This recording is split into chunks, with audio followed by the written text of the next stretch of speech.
Welcome to the press conference show. It's powered by Press Row Sports. I'm your host, Mello. The other host is my man right there. What's up? How's it going? Steve Rogers. Steve, how you doing today, bro? Excellent. Wonderful Tuesday evening. Let's get at it. 53-man rosters are official.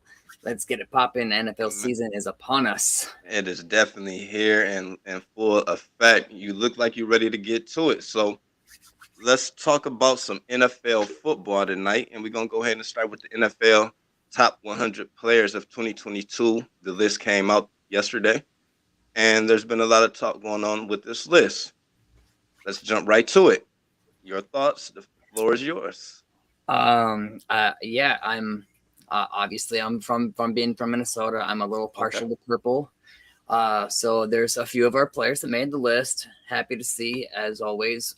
Still a little surprised of the placement of Kirk Cousins. Yes, I know he's kind of unpopular, but Kirk Cousins? Kirk Cousins, he ranked 99th out of the whole 100.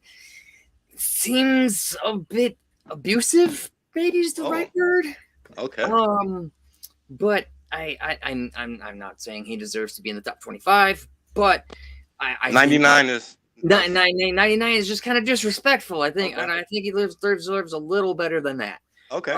His stats, I mean, his quarterback rating over the last, his career is 98.6, which is good for 6 during active players in that time. Last year, he was top 4 with 103.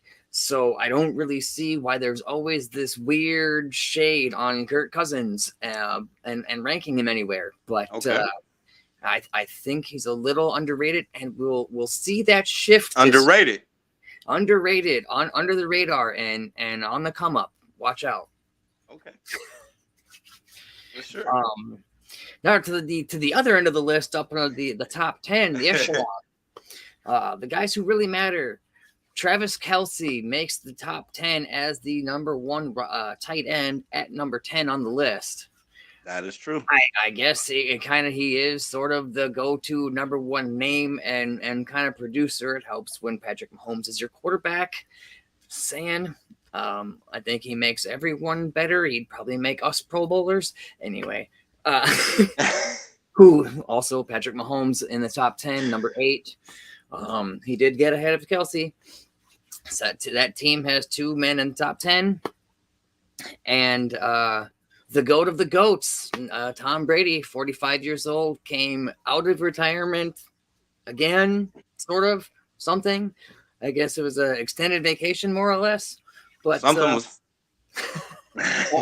back to the uniform, back to practice he came, and he's in search of number 8, so he says. Let's see how that goes. All the respect and props to him. I think his road is going to be tougher than they think with all the injuries they have to deal with in this preseason at the offensive line. But again, they've voted him number 1. I get it. He still is performing in the top of the, he technically had better stats than Aaron Rodgers, but Aaron Rodgers got the MVP.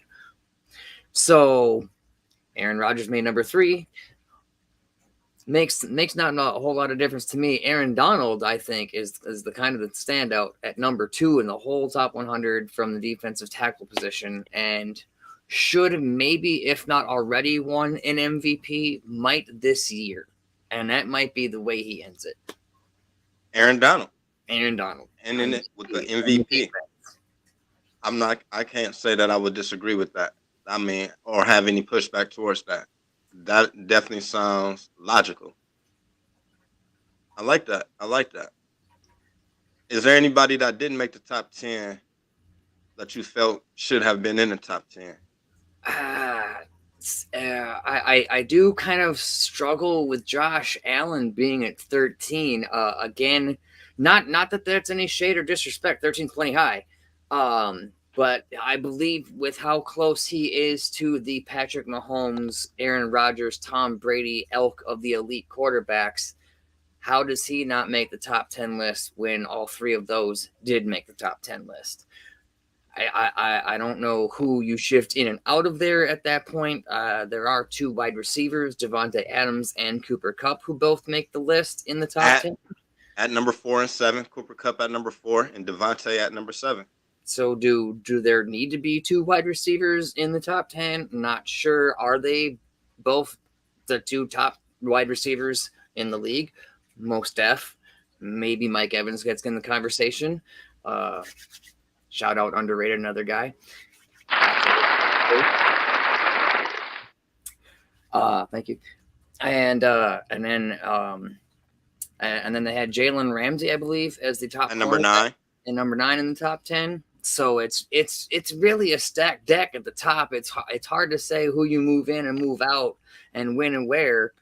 So I like Josh Allen's game more than Aaron Rodgers. Not that Aaron Rodgers isn't the man who's been doing it as long as he's been doing it, proven time and time again. He's the man. It's Aaron Rodgers until he goes away. But Josh Allen is right there with him, in my opinion, if not better. One quarterback that you would move out the top 10 to put Josh Allen in, and then we're gonna move on. Wow. Start with that one, huh? Ooh. I guess at least specifically for this season and potentially the future. At this point, with Aaron Rodgers' age and lack of weapons, I'm going to say Aaron Rodgers I would change, but I don't know if I would move him to add necessarily number 3 on the list. Okay. Cool. Is there anyone else that didn't make the top 10 list? I think they hit the nail on the head pretty much with the Justin Jefferson, and I believe was 19. Justin Jefferson is definitely at 17. 17. Okay. Yeah. I think again, he's 2 years in. He's setting the league on fire both years. He keeps getting better. Looks like there's no ceiling yet. So I have no doubt that number can grow and climb. And I think with where he's at and where the rest of the deck is at with the top 20, there's not a lot of wiggle room. So again, until there's more statistics or someone falls off or something else, I think that's a decent starting spot for now. And then we'll see where the end of the year lays them out at being if he's not the offensive player of the year. Ooh, shout out. Okay. Justin Herbert. Another young quarterback I like a lot, and I did not see where he landed on the list. Number 40. Ooh. Number 40. Wow. And I know your thoughts about Justin Herbert. So I am high on the Justin Herbert alignment. So he's one of I would say if I were putting it coastally, he's in my top 3 or 4 in the western side of the conference or the NFL in quarterbacks. 40 seems maybe low, especially with what he's already doing and potentially to do yet still. And he's on a stacked team that is also set to potentially rival the Chiefs for the division this year. 40 seems harsh, but yeah, I don't. Again, how far can you move with how many talented players across the league there are? So, I definitely have Justin Herbert in my, if not in my top 10, in my top 15 quarterbacks in the league. Okay, definitely. I'm pretty much in agreement with you with a lot of this list. I know lists is hard to do, and this is one thing that, I like to just look at for certain players, certain names and things like that, especially in the NFL. So many players. Once you get past that 10, 15, 20, pretty much just the best conversation for me with that, so, it's always a few different players that I would want here and there and stuff like that. But I'm cool with it, with what I see. Most definitely they have T.J. Watt at number 6. The reigning defensive player of the year. So there's 3 quarterbacks and 3 defensive guys all in the top 10. That's true. I wonder how often does that happen, but That is an interesting. How does that happen? Definitely. Yeah. For a top 10, seeing the different, as many different positions that's in the top 10 list, though, for me, that's a good thing. It's showing that there's so much talent in the NFL that it's not just the top 10 is dominated by quarterbacks. We know that the running backs are devalued now in today's NFL, so very rarely do you see With a the running back. exception of Jonathan Taylor, who came in at number 5. UW, our running back, I mean, shout out to that. I notice that the man is super talented and might be the number 1 running back in the NFL total. Until Najee Harris get going, he might hear that. He might have something else to say about that. Okay. And then Derrick Henry. Derrick Henry is at number 12. Wow, Derrick Henry was left outside the top 10 list. That's true. And Jonathan Taylor made it halfway up. At number 5. That's interesting. And Taylor's newer and Henry's kind of more established, and again hasn't really had a whole lot of. He had injuries to deal with last year, but still didn't he clear 1,000 yards? I think close to. Jonathan Taylor was being considered in the MVP talk as well. For his first, this would be his 3rd year, I believe. I believe so. So, in like his first couple of years, I believe he might set a couple rookie records, rushing records. So, even though he's a few years younger, what's that? I think it was like over 1,800 yards last year or something. Something like that, definitely. So he's been making a name for himself early, like Derrick Henry did. So he certainly seems to be the one carrying that Colts offense right now. Mandy Ice is in the building now, so let's see what they do in Indianapolis. Pittman's a nice receiver. Yeah, definitely. They got some things out there. For sure. Real quick, would you tell our viewers who you write for and what you do covering the Minnesota Vikings? So I write for the nutsandboltsports.com. I mostly write for the about Minnesota Vikings news and local Minnesota sports teams. I've done some Twins articles and some United FC Loons articles as well. And I have just launched a podcast called the Purple Pride Podcast, focused on the Vikings and NFL news weekly coming along. So there's that. And then here with you on this press conference show. Most definitely. Thank you for that. And we will be here every Tuesday at 8:00 p.m. Central Time. Let's move on to some quarterback talk. A lot of quarterback talk going on. We thought we would be seeing Jimmy Garoppolo moving around. He ended up signing a deal with San Fran, staying there. So we're going to jump into that as well. Perfect. We're going to start with Lamar Jackson and Baltimore Ravens, though. Lamar, there was a couple tweets that was posted or made by some Lamar fans, and Lamar responded with a KD. He didn't have a burner account or anything like that. the real him. The real him, So it was a tweet that said that someone tweeted that basically he should take the $250 million that the Ravens offered him.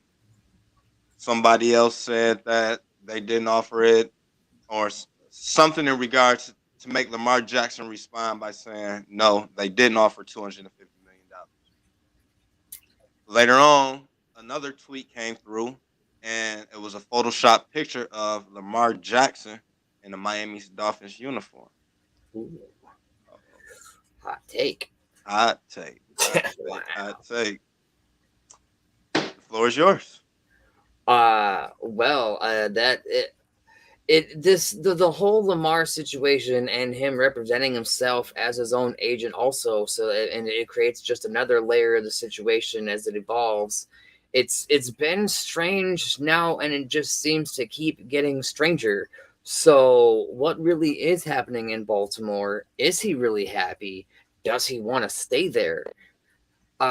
Is he quietly moving himself by doing all of the right things and just playing his contract, doing what he's supposed to do, saying all the right things in front of any camera or interview, and then just waiting for free agency to come to collect everyone at his doorstep. That's interesting. I kind of have a conspiracy theory that is indeed what he is. I don't think he wants to stay in Baltimore. So you think he want to be? So you think he wants out? If that's the case, with him liking the tweet, hearting the tweet, liking the tweet of the Photoshop picture of him in Miami, do you like him in Miami even though Tua is down there?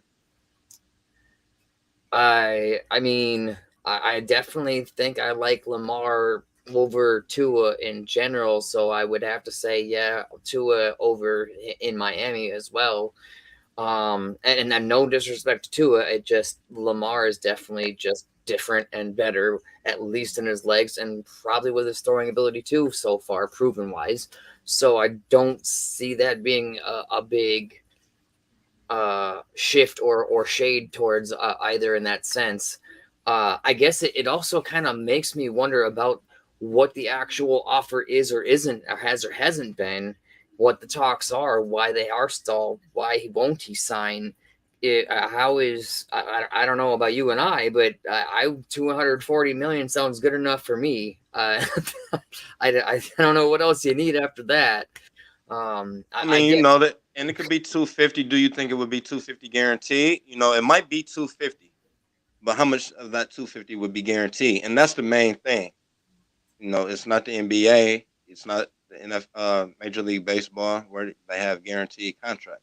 Well, so, and I mean, Kirk Cousins has been kind of the key marker in that. He set the market, and hasn't he signed 2 or 3 of those fully guaranteed now? So, yeah, they weren't triple digit millions. It was the 84 was the big one, but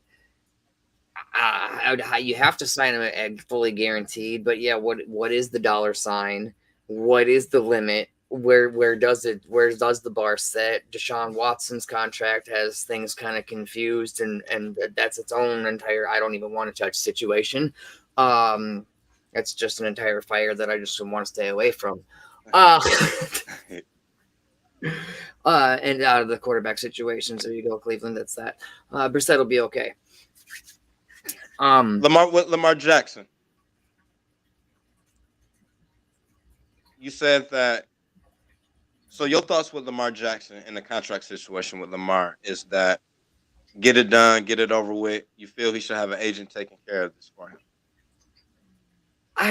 Well, like I said, I think he personally has been doing and carrying himself flawlessly and has done every single thing right every step of the way. He's performed a MVP level almost every year.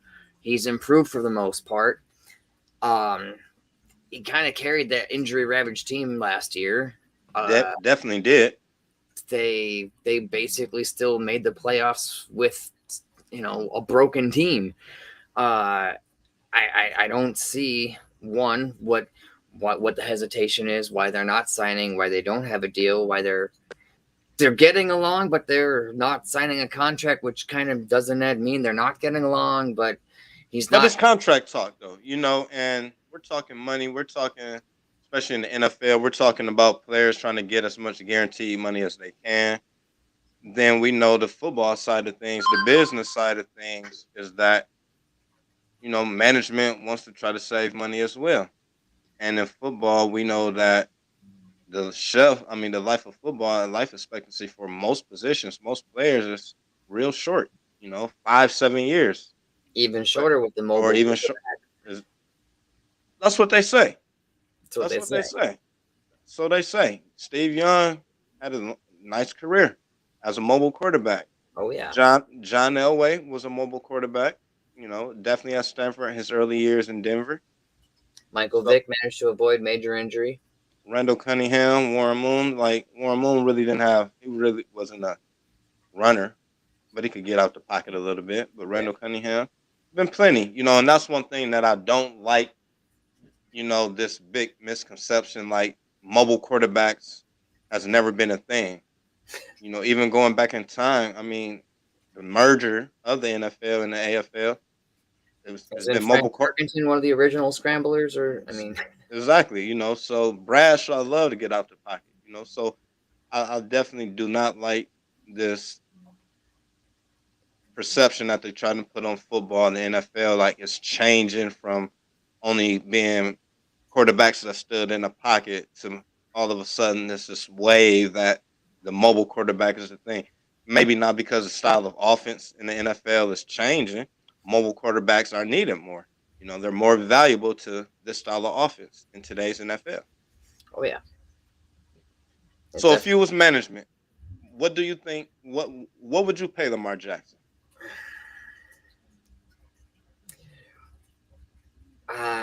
I guess that's kind of the $1 million or $250 million question.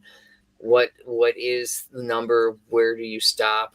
What's guaranteed? What do you make incentives? Can you go beyond 250 by building in the incentives and not so much the guarantee and get him what he wants? And what is what he wants? Because again, I just don't see that it being a couple of zeros at this point stopping him.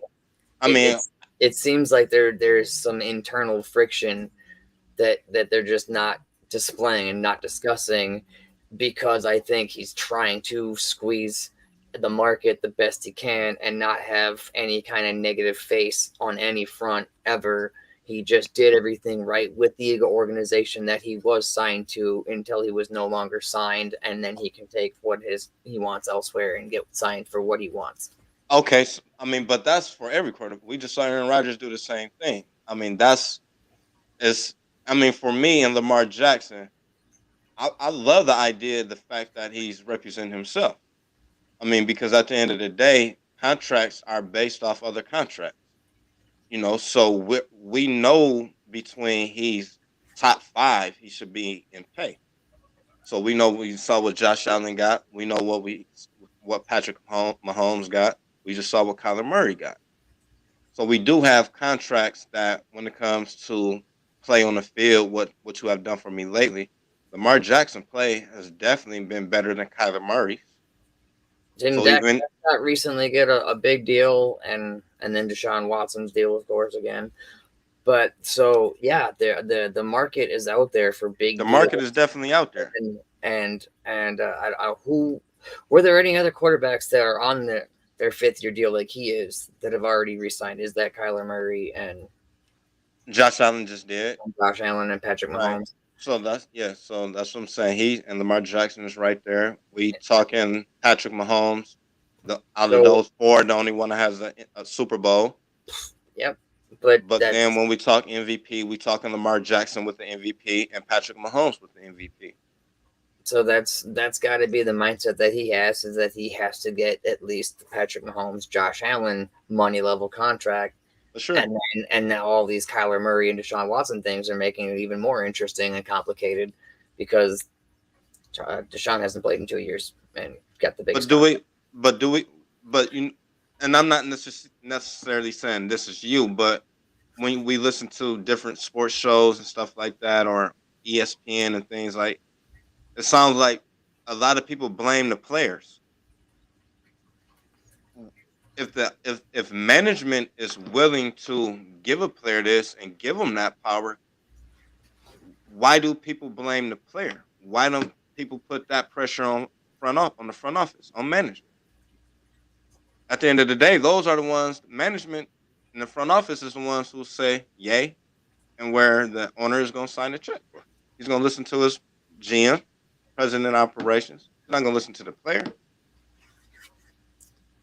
Yeah, I guess because the player is the guy that gets the most attention, because he's the guy the fans are actually seeing on the field, or I guess is probably the connection that's why they get the brunt of the blame, whether or not it's his fault that the management isn't coming with what he's asking for in negotiations, or vice versa. So that is kind of a gray area. Who is the one that is holding up the roadblock, or who is the one that's not communicating, or what is not known by us, because that is not out. So we don't know what is not the unknown, I guess is what I'm trying to say. No, definitely for sure. I get that. So like, with with Lamar Jackson, and we're gonna move on from that. Is he in the right for liking a tweet? Is he making it look bad on him by taking it to the public, going to social media with it? Um, I guess that is kind of also the new sort of judgment factor kind of coming into play now with all the social media world and the involvement of it and the interaction or lack thereof on it, or Kyler Murray taking down his whole team, just associating himself with it because he was in a dispute for his money until he got it, and now everything's fine. And now Lamar hasn't done that, but now he's liking tweets that like him to another team. And that's something that we've seen before too. I So mean, like all the things that these players is doing. I love it. yeah, I love it. all the power to him. I mean, it's his choice, it's his account, right? I mean, there's nothing that says you can't, put out tweets or like someone else's tweet. I mean, it doesn't say that he's saying, hey, yeah, try and sign you up, Miami. He just said that thumbs up or whatever. I mean, You know how many people talk about that? We who work at regular jobs, 9 to 5 jobs, talk about our supervisors, the company that we work for. We asking for raises. yeah, So it's like when it comes to athletes, we put a lot of more emphasis on athletes shouldn't want more money or shouldn't have control of their body. At the end of the day, the players are the ones who's filling up the seats. As you just said, no one is coming to see the president of operations. No one is coming to see the owner. The owner is hiding from the people that's filling up the stands. Most fans barely probably have seen the owner of their team at games. So I'm always pro player. I understand the business side of things as well, but especially when it comes to the NFL, those players is putting their body on the line. yep. And it's like, why not have control of your own destiny? Why not have control of your body? Because the minute that a player get hurt, or if we get hurt at work or anything like that, quick we replace. Oh yeah. And the same in sports. So So management does a lot of things that's not right. They trade players, don't have respect for players, move players around, but that player just gave them 5 years of service to their body, brought him a Super Bowl, and all of a sudden he's traded. He's on vacation. Didn't know that he was traded till he got back. So, you know, the way contract things and work out, sometimes it get dirty. oh yeah. Sometimes players love to get to that point to where, okay, I really don't want to come back to this city. Really don't want to belong to this organization anymore.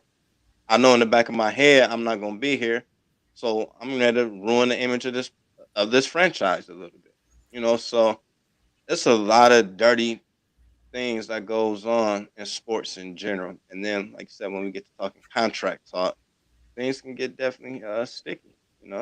Always, yep. And that's also the other problem, that combining a game and a business and dollars and money, and again, yeah, I'm 100% pro player too. That they're the ones who's out there whose body and life is on the line. Who you 5 or 10 years down the line, whether or not you really did get significantly hurt or not, the toll it takes over the amount of time, your lifestyle thereafter is diminished by what extent is unknown, to the level of extent you may or may not get injured throughout the process. So, yeah, it's I think they should get after every single dollar they can. Well, they can. I'm always pro player. Cool. Let's move on. Let's move on to San Fran, to the 49ers. They re-signed Jimmy Garoppolo to a 6-year deal, 1-year deal for $6 million. Wow. Um, I guess I'm not totally surprised so much by the move for them to keep high caliber, quality, talented quarterback such as himself as a backup. But at the same time, I also kind of only see Jimmy G as a backup. I don't think he is the high end quality starter that everyone has pedestaled him to be. So I think he's in the exact role that he was originally drafted in, and that's the role that he is better suited to be, is the guy that can come in if need be and sort of save the team along or save the season along, not necessarily put it on his shoulders. It's got to kind of already be there for him to ride the shoulders of. Definitely. Trey Lance, how has he looked to you in the preseason? He's made a couple of nice throws that have kind of opened my eyes and said, "Oh, I guess maybe there's more going on here than I thought." And again, maybe the reason why it is time to move on from Jimmy G and let him take the reins as the starter and see what happens. And then again, they kept Jimmy G as a backup plan. If it doesn't work out, then with the kid, then they still have a qualified, bona fide veteran who's sort of been the starter level caliber, maybe to some. So I like them having that move, kind of in the same sense that I think you should have at least two people at every high importance skill position, i.e., if the quarterback position is the most important, why aren't their teams having two or three quality guys in case the first guy goes down? Because it happens so often that it's always depth of what it comes down to. It's why I'm happy that Nick Mullins is the backup in Minnesota. Not to move things in a different direction, just saying that backup quality quarterback play is paramount these days because you never know. I definitely feel it was a good move by San Fran, by John Lynch, to keep Jimmy G there. I also don't believe that it's I wouldn't be surprised. I should say that's how I should say. I wouldn't be surprised if they still tried to move him by the trading deadline. Maybe they just couldn't find a team that wanted to take him right now. They don't feel that maybe they couldn't get him for the price that San Fran just got him for. Um, so I believe it's good for both. Jimmy G, he got more money coming in. San Fran, like you said, they having someone that can come in as a backup that's been there before, a couple plays away from the Super Bowl. So it's a good insurance policy to have that still there. So okay, we're gonna move on to some other quarterback talk. We're gonna move on to Pittsburgh. Okay. Pittsburgh is waiting for Mike Tomlin to well, I should say we're waiting for word to come out of Pittsburgh about who's Mike Tomlin gonna choose to be under center week one when Pittsburgh take the field against Cincinnati Bengals. It was a nice three-man competition race going on. You had Mason Rudolph, who had a decent preseason. Then you had the number 20 overall pick, Kenny Pickett out of Pittsburgh. And then we had Mitch Trubisky, the free agent signing, former Chicago Bear and Buffalo Bill quarterback. What's your thoughts? Did you get much? Did you get to see any Steelers games, preseason games? Have you heard anything I going on? saw some of the highlights that have been put out. Didn't really catch whole games, but it did look like a pretty close competition, mostly between Pickett and Trubisky. In my mind, it might be too soon to go to Pickett, but I kind of think Pickett, with as close as it was, if it is that close, you may as well just go with the kid and let Trubisky take the backup spot. And if something goes wrong, you can transition to Trubisky, who's the veteran that can maybe right the ship. Or I don't know. I suppose you can play it, say it the other way, and start the veteran. And if he's crashing, then you can move to the kid and see if what he can do. Because what else are you going to lose? Because you're already crashing. So either way, it's an interesting look, and I think it's between those two guys. I myself am slightly leaning Pickett. I just think there's a higher ceiling than Trubisky, and if he's already nipping at Trubisky's heels, what's the point? Right. it was definitely a nice preseason competition. Like I said, Mitch looked good. Kenny Pickett set records. Didn't throw any picks, threw more touchdowns. Looked good. So looked like he had control of Matt Canada's offense. He had a nice chemistry going with George Pickens. I definitely see a future between George Pickens, wide receiver from Georgia. Mitch, how I feel Mike Tomlin should handle this situation. You can't go wrong either way. I feel like Coach T is probably going to lean towards Mitch Trubisky. Kenny Pickett, of course, he wants to start. I believe being young and with the type of coach Mike Tomlin is, he probably will address Kenny Pickett, even before it came out to the press, let him know and talk about why. And the type of mentality Kenny Pickett has, I definitely see him being fully for it. Would be, cool with it. I wouldn't see any pushback where it would ruin the chemistry of the team, or make it a conflict between him and Mitch or anything like that. Because he know who he is. He's followed the game of football. Mitch does have this reputation of Mitching it, so bad decisions, bad throws, interceptions, those types of things. So as being a football player, I'm sure Kenny Pickett understands that. He saw that. He hear it. But for Mitch, I believe I think it would be good for Pittsburgh overall. The only reason why I wouldn't want Kenny Pickett really starting as well, I don't believe he got that many reps with the first team.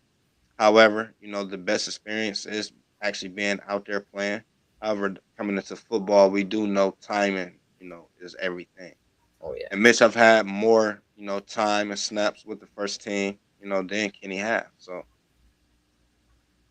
I'm good with it either way. I wouldn't be surprised if he went with Kenny Pickett, but I definitely believe he's going to lean towards Mr. Trubisky. Got Najee Harris in the backfield. We got Pittsburgh has a decent wide receiving group.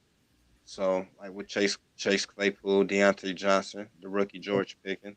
You got a really nice. And then we got tight end Pat Freiermuth. Yeah. Then we have the tight end Pat Freiermuth, young guy.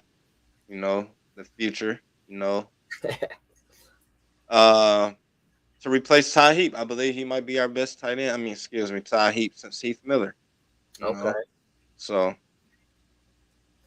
there has been a long list of transitional tight ends that have come through that have started to make a name, but then I don't know, injury happens or I don't know what it is. I thought Jesse James was the answer a couple years ago. I did too. He was Jesse James guy, and then the AFC North is brutal.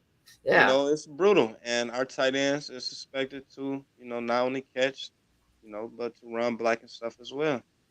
Oh yeah. But the AFC North has a lot of nice defenses and a lot of active defenders. So. And shout out to Coach Tomlin. He's one of my favorite coaches in the whole league. He's probably never going to leave Pittsburgh. Honestly, he's probably going to retire as Steelers head coach. They only have had 3 coaches in the history of the organization. Yeah. So as much as I wish he could become the Vikings head coach last year or when Zimmer became the coach, I know he's not going anywhere, and I just have to accept it. So I just root from afar from my being born in Pennsylvania and root for either the Eagles or the Pittsburgh teams for them just under the Vikings. I appreciate you guys letting us get him, Mike Tomlin, from you guys. It's been a dream come true for us. Yes, he's one of the best, in my opinion. Top 3, I think. Definitely. Let's move on to some other quarterback talk. We're going to go out to Charlotte. Yeah, I started out earlier on as the preseason was coming into shape and put a bold prediction out that Baker Mayfield would find a starting job. Lo and behold, Baker's already found a starting job. I also said that he might find himself in a playoff position. That might be a stretch being in Carolina. However, stranger things might occur.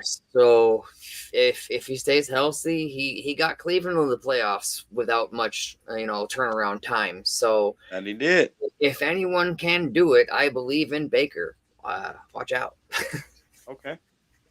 And Sam Darnold got hurt in the process too, so I guess that sort of eliminated itself from being a competition. What that's Sam Darnold? What's up with Sam Darnold? What's your thoughts with Sam Darnold? I didn't think, because of Baker's ability and talent, I didn't think once the move was made that there was a whole lot of competition to be had there. I'm not a big believer in the Sam Darnold experiment. He's a good college quarterback. I'm not sure if it's going to translate to the NFL as well. Maybe Daniel Jones is kind of his ceiling. Okay. Let's move down to Tennessee. You have Ryan Tannehill. That's down there. And now you have Willis, the rookie. What's your thoughts going on with Tennessee? With the Tennessee Titans? With Malik Willis and Ryan Tannehill. I am definitely not familiar with how actually that battle has played out or how their preseason has gone. I presume that just because Tannehill is a very established starter, I don't think he's losing his job, at least to start the year, and maybe not this whole year. They might have Willis on the Patrick Mahomes sit and watch a year theory system, which I don't think is a bad thing. There's nothing wrong with Tannehill. Keep riding that wave. And I am a fully believer and fan of the Malik Willis project. I think he's great. The work he did as a human being, I think, all in itself establishes how great he can be on the football field if he wants to be. So I think he might supersede Tannehill late this year, next spring. But I think it's Tannehill's team until he screws up. What is it about Malik Willis' game that you like? Again, it's the combination of the mobile and passing ability. He's got a gun. He can throw that thing 50 yards down the field and fairly accurately, and he can get loose and escape the pocket and make plays with his legs. I like his overall general game, and again, he is an incredible human being. If you haven't seen, look into his bio. He's a great human being. Do you think that's a great combination, putting him with Derrick Henry back there? Or would a quarterback like Ryan Tannehill be better? Oh, that is an interesting question because, a quarterback is mobile. It does take away carries from the running back or the running game sometimes. And I asked that because you spoke about Malik Willis' arm, but it sounded like he was more high being that he was a mobile quarterback. Right, and I don't believe that it completely takes away from the running game or running backs as much as people think it does. In a way, I think it accents it because defenses have to adjust to the possibility of the quarterback wiggling or being shifty. So now play action and bootlegs and RPOs that are now becoming a thing, transitioning from the college game, just become that much more effective because of the unknown of who is getting the ball to run with, what is their play position from so many different looks from the line of scrimmage. Okay. We're gonna go down to Miami and end it there. Tua, he really doesn't have too much, I believe, to worry about right now as far as anybody pushing to take his spot, starting job. But what's your thoughts with Tua in Miami going forward? With I guess if I were Tua, you've got to somehow, whether it's real or just Twitter pumped up, feel some kind of pressure with all the other quarterbacks getting pictured in his team's jerseys. They keep getting rumors about Tom Brady coming for his job, and now I guess Lamar's coming for his job. So I guess I gotta step my game up because everyone wants my job. Hey. It do feel like that. Every time someone is available, like you said, it's a Photoshop picture coming. So I guess either that says that that's the destination landing spot for as far as an organization goes, or is that a shot at Tua so much? I don't know. Is it the roster that people want to come to? Is it the scene that people want to come to because it's Florida? Is it the tax purposes? Miami Club scene? I don't know. Is it the trees? Miami's Miami. I mean, we can't forget though that they do have history. The only undefeated team in the NFL history. With the Dan Marino years, the Don Shula years as a whole, Dan Marino. So it's all, Miami has always been relevant when it comes to, the NFL. I'm not going to say that they make the NFL better or anything like that when they are better. But, I think it's a destination that people wouldn't mind going to. It always seems like players go down there. They're happy for the most part. They get the money that they want. So no state taxes. So I know that's a huge thing. Players as well. So again, at the end of the day, it's Miami. And Florida. Lambos and beaches. Just like when it comes to the NBA, what player really don't want to go to the Lakers? Go to the beautiful West Coast. So, let's talk about some surprise teams that might make the playoffs this year in the NFL. All right. I'll start that off. The biggest surprise team that I think might be making noise that isn't really getting a lot of noise heard of yet is the New Orleans Saints in the NFC South. I think that Winston is set for a comeback player of the year type year. I think that they've got some good weapons there. Michael Williams is back. He might also be a contender for that comeback player of the year. And they've got Jarvis Landry down there and Tyrone Matthew down there and Cameron Jordan down there. They've got a bunch of ballers. Watch out. They might just be taking the entire division, not just a wild card spot. The division? They might just take the division. Shout out Tom Brady. Watch out. Coming for you.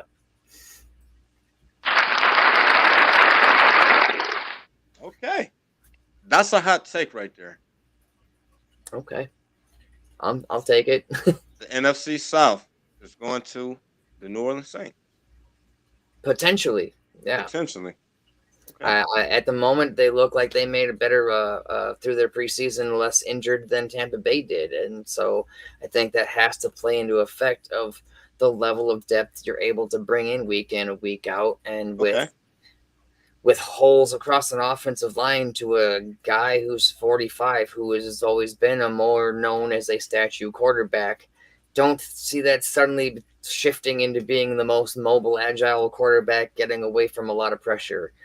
And one of his favorite things that he doesn't like is straight up the middle pressure, which is where all their holes are currently. So how well they can recover and fill those holes going forward here is my biggest question as to whether they can repeat as division champions. Although, again, it is still Tom Brady, who has shown no signs. He threw over 5,000 yards last year at 44.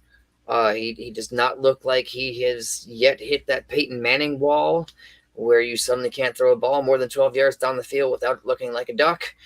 I don't doubt Tom Brady. I doubt the ability of the offensive line to remain whole and intact in front of him. So and then I also am big on the talent that is in New Orleans and put together down there and to see what they may or may not do. If I said that the Denver Broncos will win the AFC West, would that be a hot take? Not totally. I've got there we go.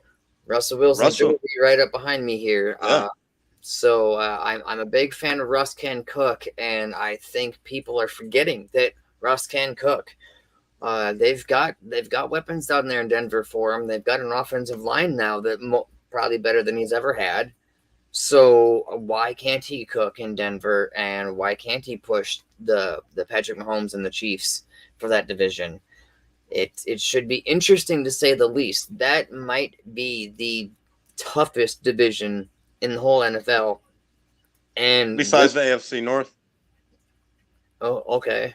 And with how heavily loaded they are, I mean, the Raiders, the Chargers, the Chiefs, and the Broncos, none of those teams this year should win fewer than 8 to 10 games, and they're all in the same division. So how does that work? And who ends up winning that division might only be a 10-game winner because of that division.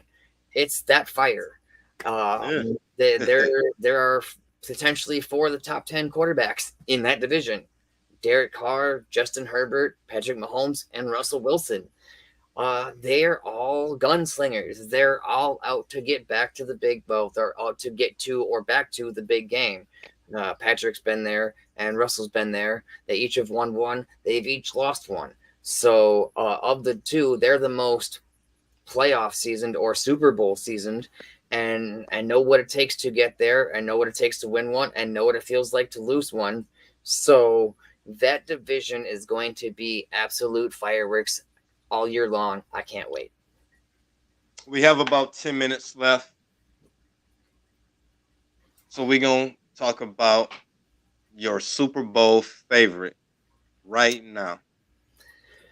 Well, as much as I am high on my own purple squad, I don't fully see the world through purple lenses. I am able to see that the number one team in the NFL, through the offseason, through last year, through preseason, through the roster, the development, and head to toe, both sides, all 3 phases, I think is going to be the Buffalo Bills. I just the up and down, they are so stacked and so loaded everywhere. They've got linebackers, they've got cornerbacks, they've got Josh Allen, and as but they just lost Tre'Davious Tre'Davious White though. He just went did they? injured reserve pup list, so he's gonna be gone at least for 4 games.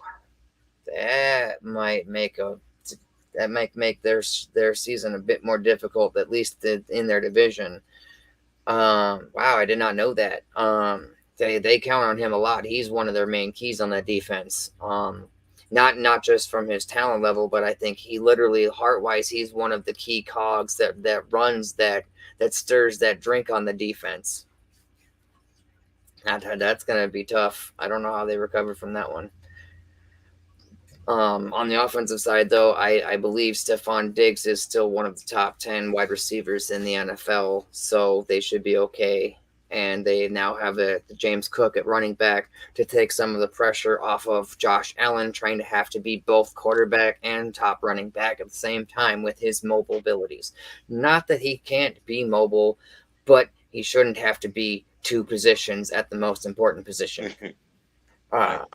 So with that pressure being changed, I think their offense should maybe be able to overcome some of the defense issues now that they have injuries to watch out for on the defensive side. Okay. The Los Angeles Rams, the reigning Super Bowl champions. Not super familiar again with how their preseason has gone and where they are in the injury knot.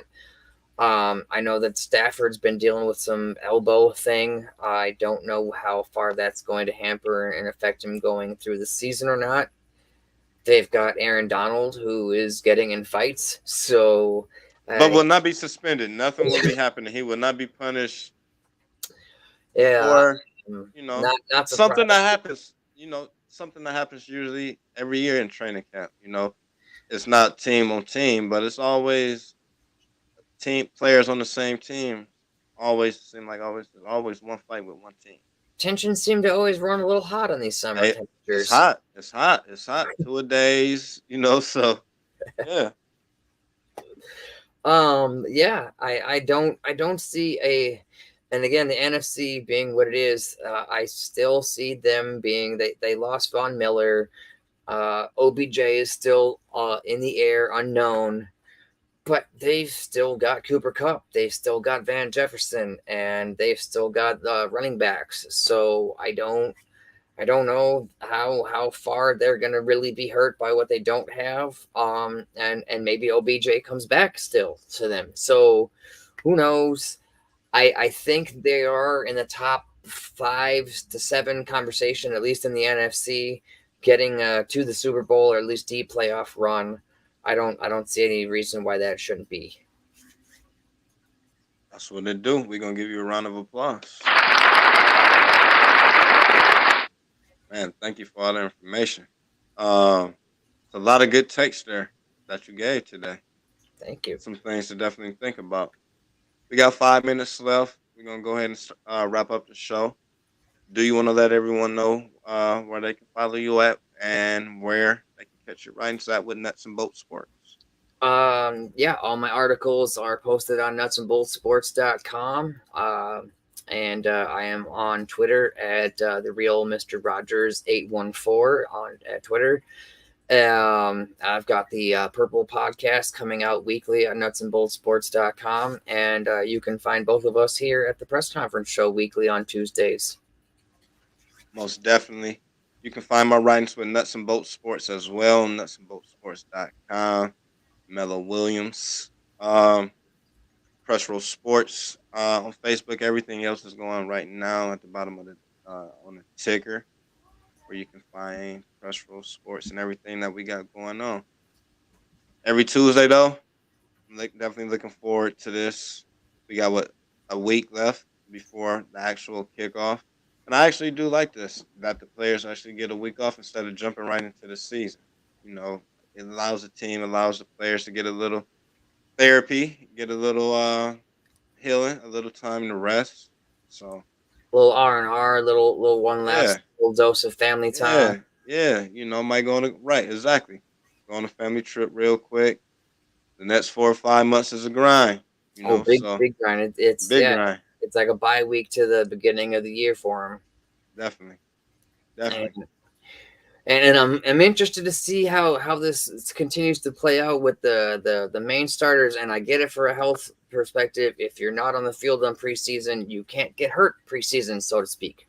But all these starters who missed the entire preseason rep-wise in game action, now here we get to see week 1. And I for one, have been feeling like it has become a little bit of a sufferfest week 1, week 2, as it seems like it's still the rust coming off. Kind of preseason-ish games come out the first 2 weeks. Then you get to week 3, week 4, and now it's like, okay, now we're actually playing football. Now we're cleaned up. And that's been the history of Pittsburgh. We really don't get the ball into November. You know, weeks 1 through 4. You know, the first month, you're trying to just get the body still in shape, get the legs in shape. That first month, we're not trying to get any injuries, you know. So, you know, ain't no game shape like getting in shape like game shape. So, you know, take it slow. Even though every week counts, you know, you really don't have any room for going on a 4-game losing streak or anything like that, you know. So, yeah. It's definitely a good thing. I'm looking forward to the season. We have the Cincinnati Bengals week 1. Ooh, so you got the division matchup right out the gate. Out the gate. So do we. We have to. We got to face who, and that's probably your division's potential division winner too. So you're going up against because we. Nah. Where those banners is at? That's the potential winner. What those banners say back there. Those are the potential winners in the AFC North every year. Yeah. But sure. They went to the Super Bowl last year, didn't they? That they did. Yeah. That they did. So I won't say my true thoughts on that. They made it. You know, they had to capitalize on the opportunities that was there, and that I feel like fortune fell in their favor many times along the way. Yeah. Not to say they're not talented, not to take away from Josh Burrow, and definitely that Jamar Chase connection. And they've got a whole bunch of receivers that are dangerous. I do look forward to that, to the future of that. That is a nice. But yeah, and we face the same problem. Week 1, we have to face the division winner of last year, the Green Bay Packers. Week 1, right out of the gate. Devontae, though. But Aaron Rodgers. it's division slugfest right out the gate, week 1, coming at each other. There's no weak matchups. There's nowhere to hide. So it can't get no better. Like it can't get no better. Every Tuesday night, right here with Steve, with me, Mello, at the press conference show. All day. Peace and blessings to everybody. Have a good night, everybody.